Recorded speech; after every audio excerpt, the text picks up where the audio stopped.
What's up? Welcome back. I'm John Stark from MacTheMovieGuy.com, your favorite blind film critic, and today we're gonna do some Fallout. You ready? Yes. Are you ready for Fallout? Okay. Season 2, episode 5. It's on Amazon, it has audio description, and we are still recapping Fallout. And last week I had some thoughts on the Death Claw, and I guess they've been a staple of the Fallout video games, and I don't know if it's because it's been a hot minute since I played a Fallout video game, or because there's so many monsters in video games in which you fight that the Death Claws were just not iconic enough for me, but I just don't remember them. I mean, there's a lot of things I remember about Fallout video games, but not that. So, that's weird, but, in terms of audio description, my hot take last week was size relativity, especially because when you first meet the Death Claw, you're out on ice last episode and out in the snow, and he could be any of any size. Like that monster out there, outdoors, could be 10 feet tall, 100 feet tall. We didn't really give it any sort of like proportions. Here, we didn't really clear that up too much, except for the fact that because he stepped through a doorway, like there's only just so many large, like big ass doorways. So I guess, I mean, if it's able to squeeze through a door, it can't be much more than, I don't know, 15 feet at best if it bent over while it was coming through the doorway.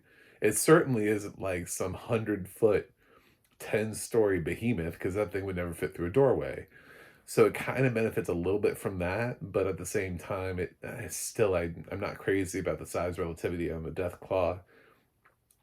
I think with audio description narrators, you have to remember that if you're writing something that is fantasy, science fiction, doesn't exist in real life, you do actually have to kind of go the extra distance to help shape the character. And one of those things is size relativity.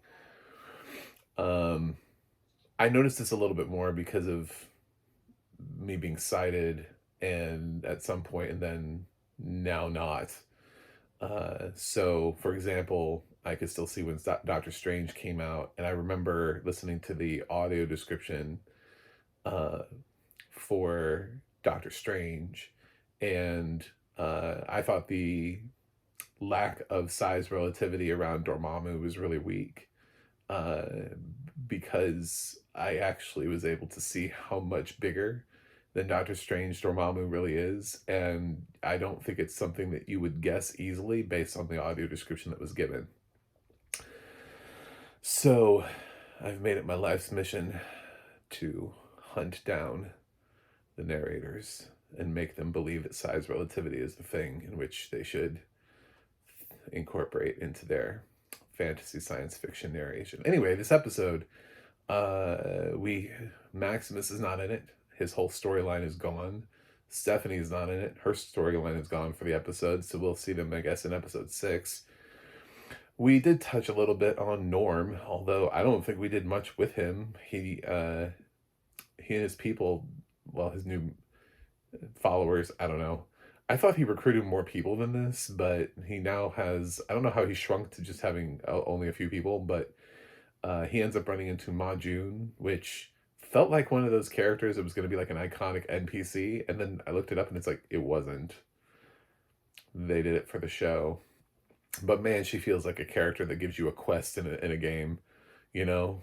Um, so, uh, I don't know, she just kind of tells him, she tries to tell him that his sister's dead, and that he should go back now, turn back before, but also that she's there for, if they need any supplies or whatever, to take them.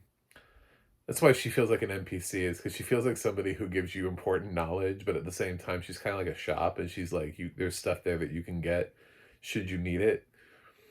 Anyway, I don't know. I felt like Norm's storyline was just sort of like, we got to keep moving him down the road for something that's more important later on.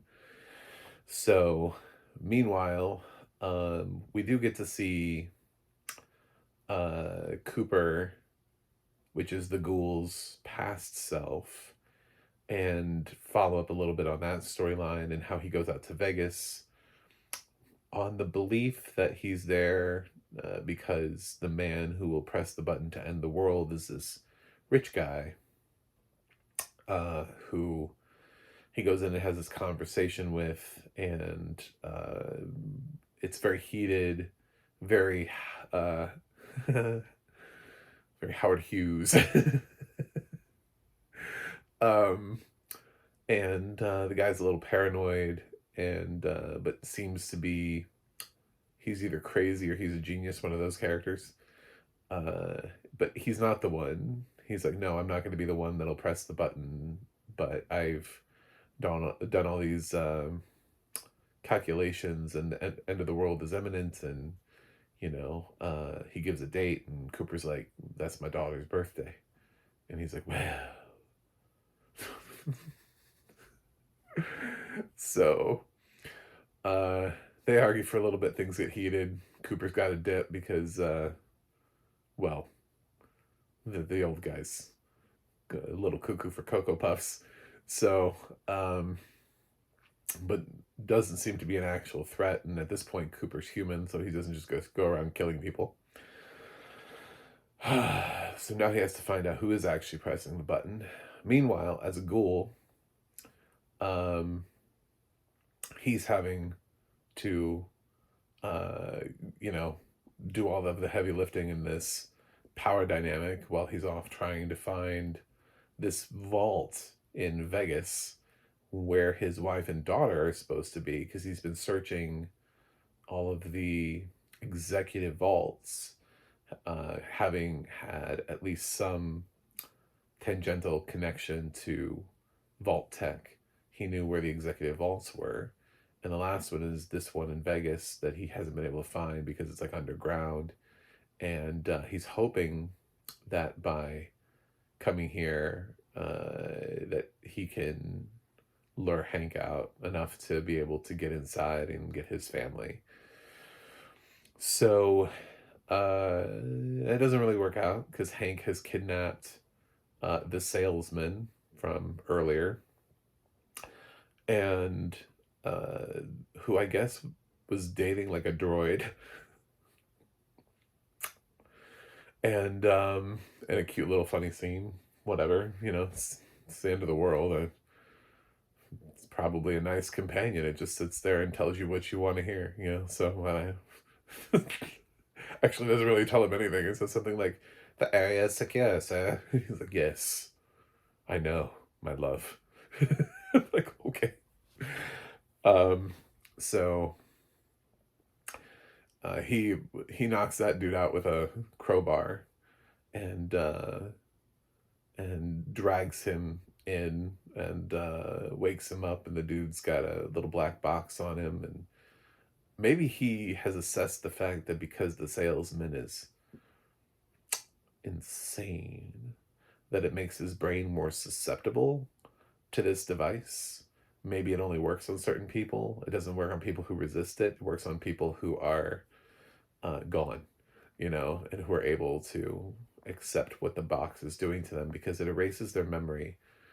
And then he's able to control the person. It's a mind control box. So it'll come in handy later on, because he's going to send the salesman to make a pact with the ghoul, which is basically like, I know you're here, I know you followed me, I have plans, and it would be a lot better if, when those plans come to fruition, if my daughter was safe back in the vault. And if you take my daughter back to the vault, I will take good care of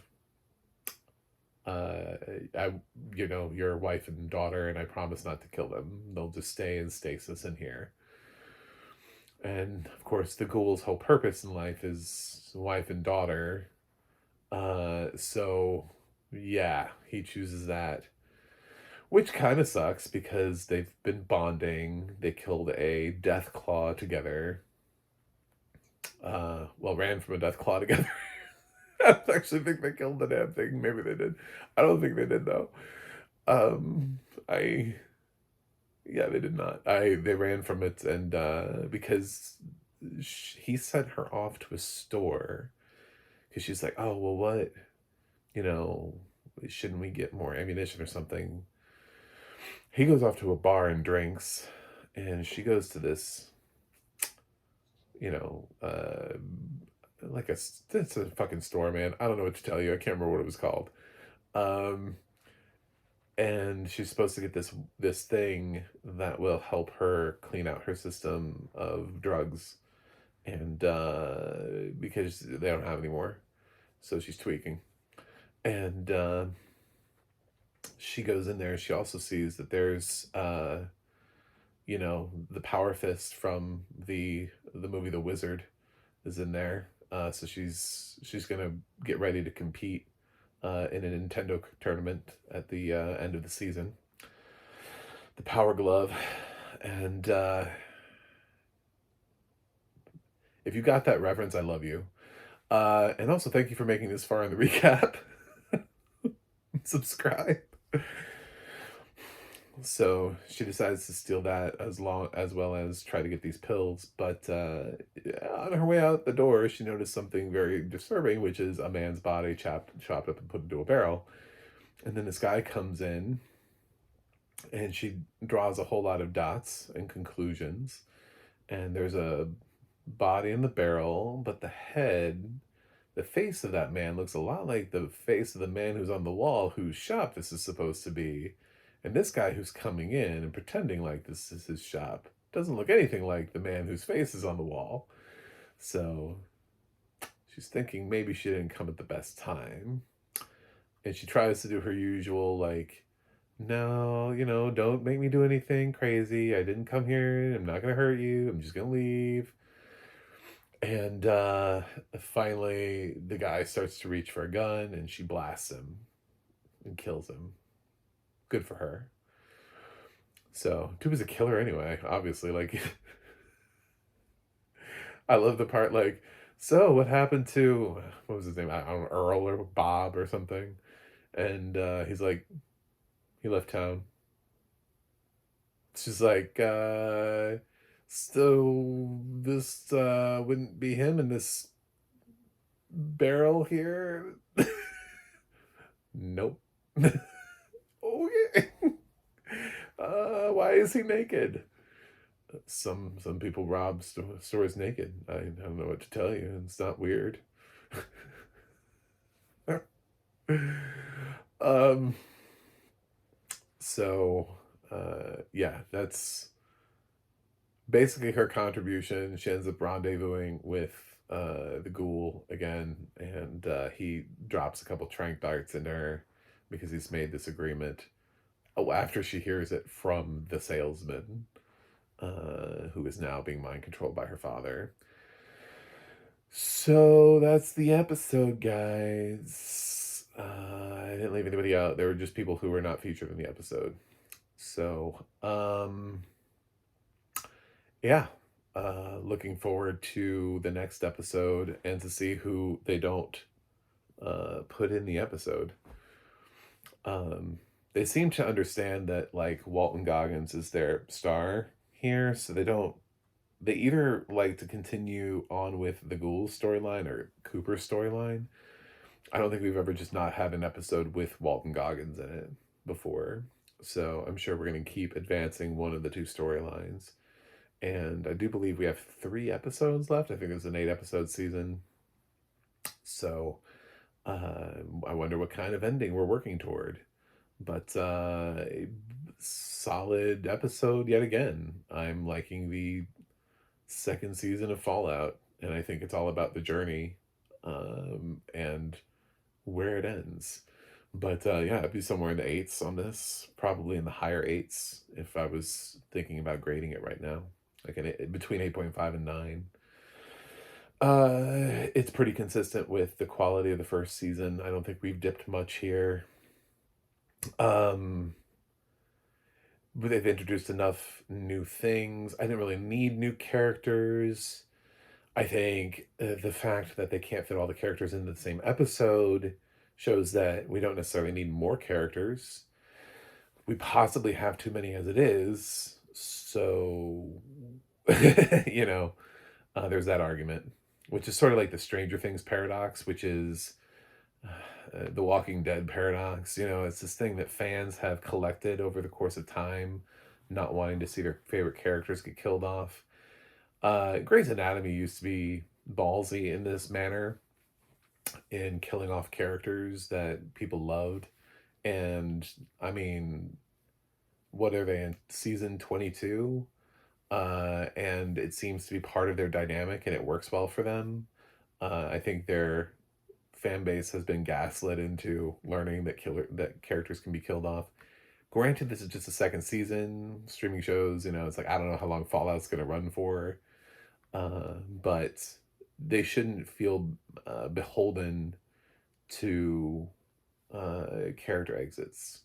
Which is the same thing I could say about Stranger Things, but I could say the same thing about The Walking Dead, which for a long time, it seemed like every couple episodes you would lose someone. And then by the end of the episode, they've collected, you know, all the garbage pail kids. Uh, and they're all together. So, I mean, Fallout's got a long way to go. It's season 2. So, the important thing here is they're really not growing the cast. Like there isn't a meaningful character that's been introduced that wasn't in season 1. There isn't like a hot new character that they're keeping around. Everybody who's getting what I would call meaningful screen time was in season 1. So it's not like they're expanding their cast list so that they're making the cast larger. They have characters that they've introduced, sure, but they don't seem to be sticking around or taking up too much time. So, like we're not investing ourselves in the people that Norm awakened uh too much anyway. So they feel expendable still. Like who cares if they just weren't there anymore. Yeah, so I'll be back next week with more Fallout. Until then, I shall see you guys on the other side.